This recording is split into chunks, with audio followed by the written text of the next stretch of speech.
દીવાની વાટ સંપૂર્ણપણે બળી જવી કે બચી જવી કુળદેવી આપે છે આ શુભ સંકેતો। મિત્રો, તમારા મનમાં પણ આ સવાલ ચોક્કસ આવ્યો હશે કે દીવાની વાટ સંપૂર્ણ રીતે બળી જવી કે બચી જવી તેનો શું અર્થ છે। મિત્રો, આજે અમે તમારા બધા માટે ખૂબ જ મહત્વપૂર્ણ માહિતી લઈને આવ્યા છે। આજે આપણે દીવા સાથે જોડાયેલી કેટલીક એવી રહસ્યમય બાબતો વિશે જણાવીશું, જે દીવાને આપણે પૂજા કરતી વખતે અથવા તો પૂજા મંદિરમાં પ્રગટાવીએ છીએ તે મિત્રો તમે તમારા ઘરમાં મંદિર અથવા બહારના મંદિરમાં પૂજા ચોક્કસથી કરતા હશો। તમે પૂજા કરતી વખતે દીવો પ્રગટાવવાના નિયમોને પણ જાણતા જ હશો। તમને ખબર હોવી જોઈએ કે જે દીવો તમે ભગવાનના કે માતાજીના નામે પ્રગટાવો છો તે દીવો કોઈ એવો સંકેત તો નથી આપી રહ્યો ને કે જેમ કે તમે જે દીવાને સળગાવ્યો છે અને તે દીવાની વાટ સાવ બળી જાય છે કે નહીં, કે પછી તમે કરેલ ઘીના કે તેલના દીવાની વાટ અડધી બળેલી રહી જાય છે, અથવા તો મિત્રો તમારા દ્વારા પ્રગટાવેલા દીવાની વાટ પર કોઈ ફૂલ તો નથી બની રહ્યું ને? અને તે દીવાની વાટ પર ફૂલ બનવાનો અર્થ શું છે, તેનો શું સંકેત છે? શું તમે જાણો છો કે દીવાની વાટનું સંપૂર્ણપણે બળી જવું એ કે બચી જવું એ કયો સંકેત દર્શાવે છે? શું આવા પ્રકારની ઘટના બનતી તે તમારા જીવનની બધી સમસ્યાઓ અને તકલીફો વિશે તો નથી સૂચવતી? કારણ કે તમે જે દીવો પ્રગટાવ્યો છે તે દીવાથી તો કોઈ સંબંધ તો નથી ને? શું તમે પહેલેથી જ સળગાવતા દીવાને કોડિયામાં તો દીવો નથી પ્રગટાવતા, કે પછી વધેલી દીવાટના ભેગી તો દીવા પ્રગટાવતા નથી? અને મિત્રો, તમારા પૂજાનો દીવો જૂનો છે કે નવો છે? તમે કેટલાક વર્ષોથી એ દીવો વાપરો છો? શું તમારી પણ એવી આદત તો નથી ને કે થોડા દિવસ પછી દીવો બદલી દેતા હોય? મિત્રો, આજે તમને જણાવીએ નવીન કંઈક લાગશે। જો તમે તમારા પૂજાના મંદિરમાં દીવો પ્રગટાવતી વખતે આ બધી ભૂલો કરશો તો તેનું પરિણામ તમારે ભોગવવું પડશે, અને દીવાની વાટ સંપૂર્ણપણે સળગી જવું કે પછી બચી જવું તે બંને અલગ અલગ સંકેતો આપે છે, જેને જાણવું આપણા માટે ખૂબ જ જરૂરી છે। તો મિત્રો, આ બધા લક્ષણો કે સંકેતને જણાવવા માટે આજના વિડીયોમાં અંત સુધી અમારી સાથે જોડાયેલા રહો, અને વિડીયો પસંદ આવે તો કમેન્ટ બોક્સમાં જય માતાજી ચોક્કસ લખજો। વિડીયોને લાઈક, શેર સાથે ચેનલને સબસ્ક્રાઇબ કરીને માતાજીના ભક્તોની હાજરી આપજો। જ્યારે આપણે પૂજા કરીએ છીએ ત્યારે ક્યારેક આપણો દીવો અચાનક ઓલવાઈ જાય છે, તો ક્યારેક એવું બને છે કે પૂજા કર્યા પછી આપણે તે દીવાને માતાજીના કે ભગવાનની સામે સળગાવતો છોડી દઈએ છીએ, પરંતુ થોડાક સમય પછી દીવો પોતે જ ઓલવાઈ જાય છે, અથવા તો તે દીવો પોતે જ બુઝાય અને તેમાં બળેલી રૂની વાટ અને ઘી રહી જાય છે। તો ક્યારેક આપણા દીવાની વાટ સંપૂર્ણપણે બળી જાય છે અને તેમાં એક ફૂલ પણ બની જાય છે। તો મિત્રો, આ બધા સંકેતોના અલગ અલગ નકારાત્મક અને સકારાત્મક પરિણામો જોવા મળે છે। તો ચાલો મિત્રો, પહેલા એ જાણીએ કે જો આપણે પ્રગટાવેલા દીવામાં ફૂલ બની રહ્યું હોય તો તેનો અર્થ શું છે। વહાલા મિત્રો, જો આપણા દીવાની વાટમાં ફૂલ બને છે તો તેનો સીધો અર્થ એ છે કે માતાજીએ અને ભગવાને આપણી પ્રાર્થના સ્વીકારી છે અને તે આપણી પૂજાથી પ્રસન્ન છે, અને તે વાટમાં બનેલા આ ફૂલ દ્વારા એ વાતનો સંકેત આપણને આપે છે। જો તમારા ઘરમાં દેવી શક્તિઓ હાજર હોય કે દેવી દેવતાઓનો વાસ હોય અને તમારી સાથે તે પણ માતાજીની કે ભગવાનની પૂજામાં ધ્યાન કેન્દ્રિત કરે છે, તો તમારા ઘીના દીવામાં અથવા દીવામાં એક પ્રકાશ કરતાં પણ વધુ વાટમાં ફૂલ બને છે, અને ક્યારેક સાથે સાથે તો જ્યોતિષમાં આપણે એને કોઈ ભગવાન કે દેવીનું સ્વરૂપ પણ દેખાવા લાગે છે। તો મિત્રો, જો તમારા દીવાની વાટમાં ફૂલ બની રહ્યું હોય તો તે તમે ખરેખર ખૂબ જ ભાગ્યશાળી છો। આ સાથે જ મિત્રો, તમારા દીવો પ્રગટાવવાના કેટલાક ખાસ નિયમ વિશે પણ જાણવું જોઈએ। જો તમે વાટને પહેલેથી જ પ્રગટાવેલા દીવામાં રાખો અને તેને પ્રગટાવો છો તો દુર્ભાગ્ય તમને ક્યારેય છોડતું નથી.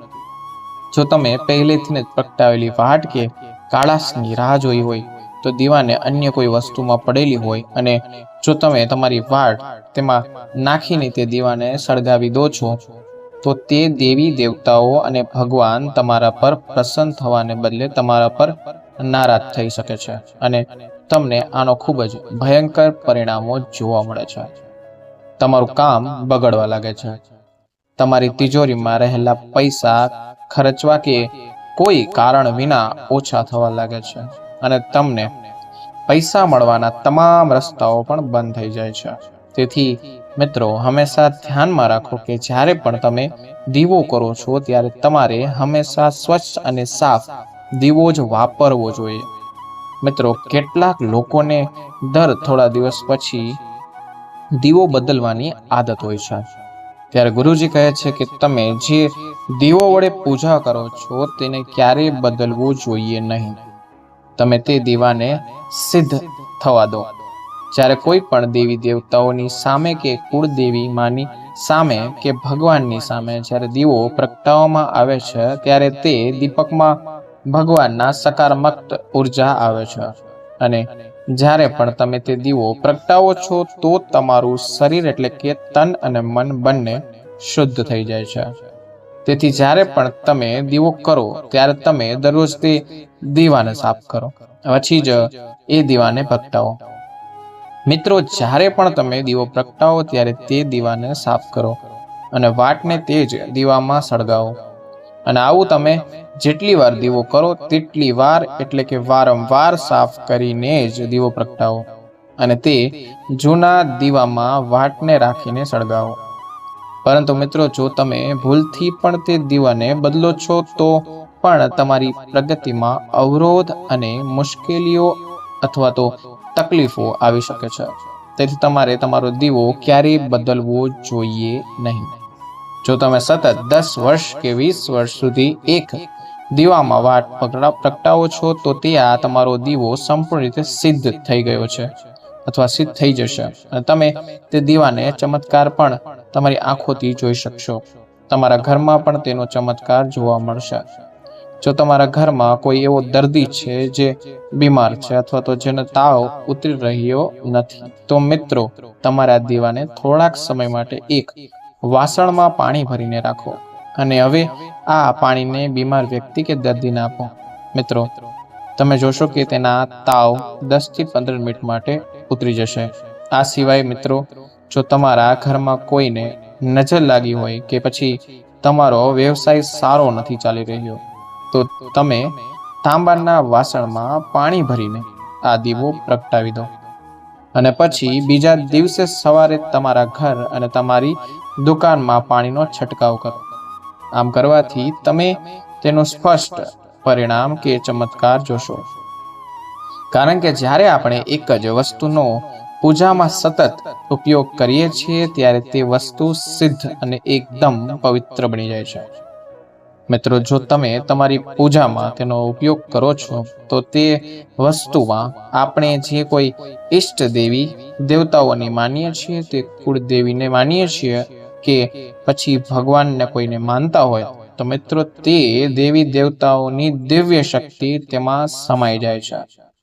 એટલે જ મિત્રો, ક્યારેય પણ તમારા મંદિરમાં અથવા મંદિરને બદલાવાની ભૂલ ના કરો. જો તમારા મંદિરનો દીવો ખરાબ થઈ ગયો હોય તો તે ખંડિત થઈ ગયો હોય અથવા તો તૂટી જાય તો જ તમે એ દીવાને બદલી શકો છો. પરંતુ તેમ છતાં મિત્રો, તમે તે દીવો ફેંકશો નહીં. ખાસ યાદ રાખજો અને તેને સુરક્ષિત રીતે તમારા ઘરમાં રાખો. કારણ કે તેમાં તે દેવી દેવતાઓ અને ભગવાનની દિવ્ય શક્તિનો સકારાત્મક ઉર્જાનો સ્ત્રોત રહેલો હોય છે, જે એક અમૂલ્ય ભંડાર છે. હવે મિત્રો, આપણે તે પણ જાણી લઈએ કે જો તમારા દીવાની વાટ પૂરી રીતે બળી નથી અને તે વાટ અડધી દીવામાં પણ પડી રહે છે તો તેનું શું પરિણામ આવે છે. તો મિત્રો, સૌથી પહેલા જુઓ કે તમે કોઈ વૃક્ષ કે છોડની પૂજા કરો છો અને તે પૂજામાં પ્રગટાવવામાં આવેલો દીવો પૂરેપૂરો બળતો નથી. અથવા તો તે દીવાની વાટ અડધી તેમાં જ પડી રહે છે, તો તેના કારણે તમારા ઘરમાં ભયંકર બીમારીઓ અને રોગોનું ઘર કરી શકે છે. આ રોગ તમને ક્યારે છોડશે પણ નહીં. તેથી જ્યારે પણ કોઈ પણ ઝાડ નીચે કે મંદિરમાં દીપક પ્રગટાવો છો, અથવા જો તમે કોઈ છોડ અથવા મંદિરની બહાર કોઈ જગ્યાએ પૂજા કરો છો, તો ધ્યાન રાખો કે તે દીવાની વાટ સંપૂર્ણપણે બળી જવી જોઈએ અને તે દીવાના વાસણમાં કોઈ પણ વસ્તુ બાકી ના રહેવી જોઈએ. કારણ કે જો ત્યાં દીવો અને તેની વાટ સંપૂર્ણ રીતે સળગી ગઈ હોય તો તેની સારી અસર તમારા સ્વાસ્થ્ય ઉપર પડશે, સીધી અસર. તેમજ તમારા ઘરમાં મંદિરમાં જો વાટ સંપૂર્ણપણે સળગતી નથી, જો પૂજા દરમિયાન દીવો વારંવાર ઓલવાઈ જાય છે, તો તમારા ઘરમાં ચોક્કસપણે નકારાત્મક ઉર્જાનો વાસ છે અને તે તમારા ઘરની પૂજામાં સંકટો અને વિઘ્નો ઉત્પન્ન કરવાનું કામ કરે છે. મિત્રો, જો ઘરમાં કોઈ દુષ્ટ શક્તિ હોય કે મેલી વિદ્યા કોઈની કરી હોય, અથવા તો એવી કોઈ શક્તિ હોય જે ઈચ્છતી ના હોય કે તમારા ઘરમાં ક્યારેય તમારા કુળદેવીમાંના કે પછી ભગવાનના કોઈ ભગવાનના પણ આશીર્વાદ બની રહે અને તમારા ઘરમાં સકારાત્મક ઉર્જાનો વાસ પણ બની રહે, તો મિત્રો, નકારાત્મક ઉર્જા તમારી પૂજા સફળ થવા દેતી નથી. કેમ કે મિત્રો, એક જ વાતાવરણમાં સમાન પ્રકારની ઉર્જાઓ કાં તો સકારાત્મક ઉર્જા રહે છે અથવા તો નકારાત્મક ઉર્જા રહી શકે છે.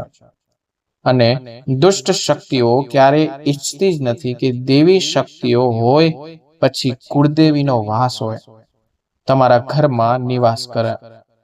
કારણ કે જો માતાજી કે ભગવાન તમારા ઘરમાં વાસ કરશે તો તે નકારાત્મક અને ખરાબ શક્તિઓ તે ઘરે તે છોડવું પડશે. તેથી મિત્રો, આ અશુભ અને નકારાત્મક શક્તિઓ આપણી પૂજામાં અવરોધો તેમજ સંકટો ઊભા કરે છે અને તેના પ્રભાવથી આપણો દીવો વારંવાર ઓલવાઈ જાય છે અથવા તો આપણો દીવો સંપૂર્ણપણે બળતો જ નથી.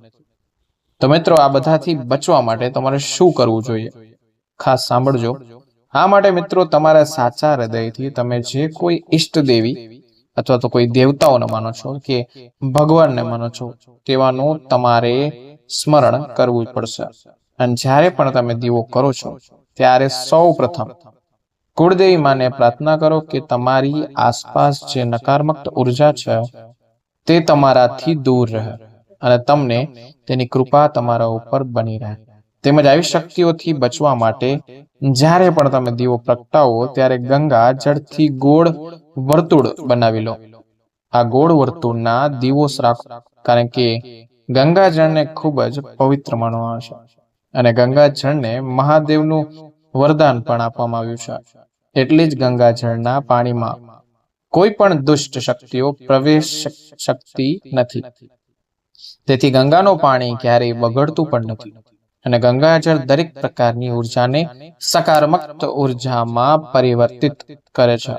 અને જો તમે ગંગાજળથી બનેલા ગોળ વર્તુળના દીવો રાખશો તો તે તમારી પૂજામાં કોઈ પણ પ્રકારની મેલી વિદ્યા કે ખરાબ શક્તિને અડચણ નહીં રહેવા દે અને કોઈ નકારાત્મક શક્તિ તમારા દીવોને ઓલવી શકશે નહીં અને તમે નિસંકોચ તમારી પૂજા કરી શકો છો.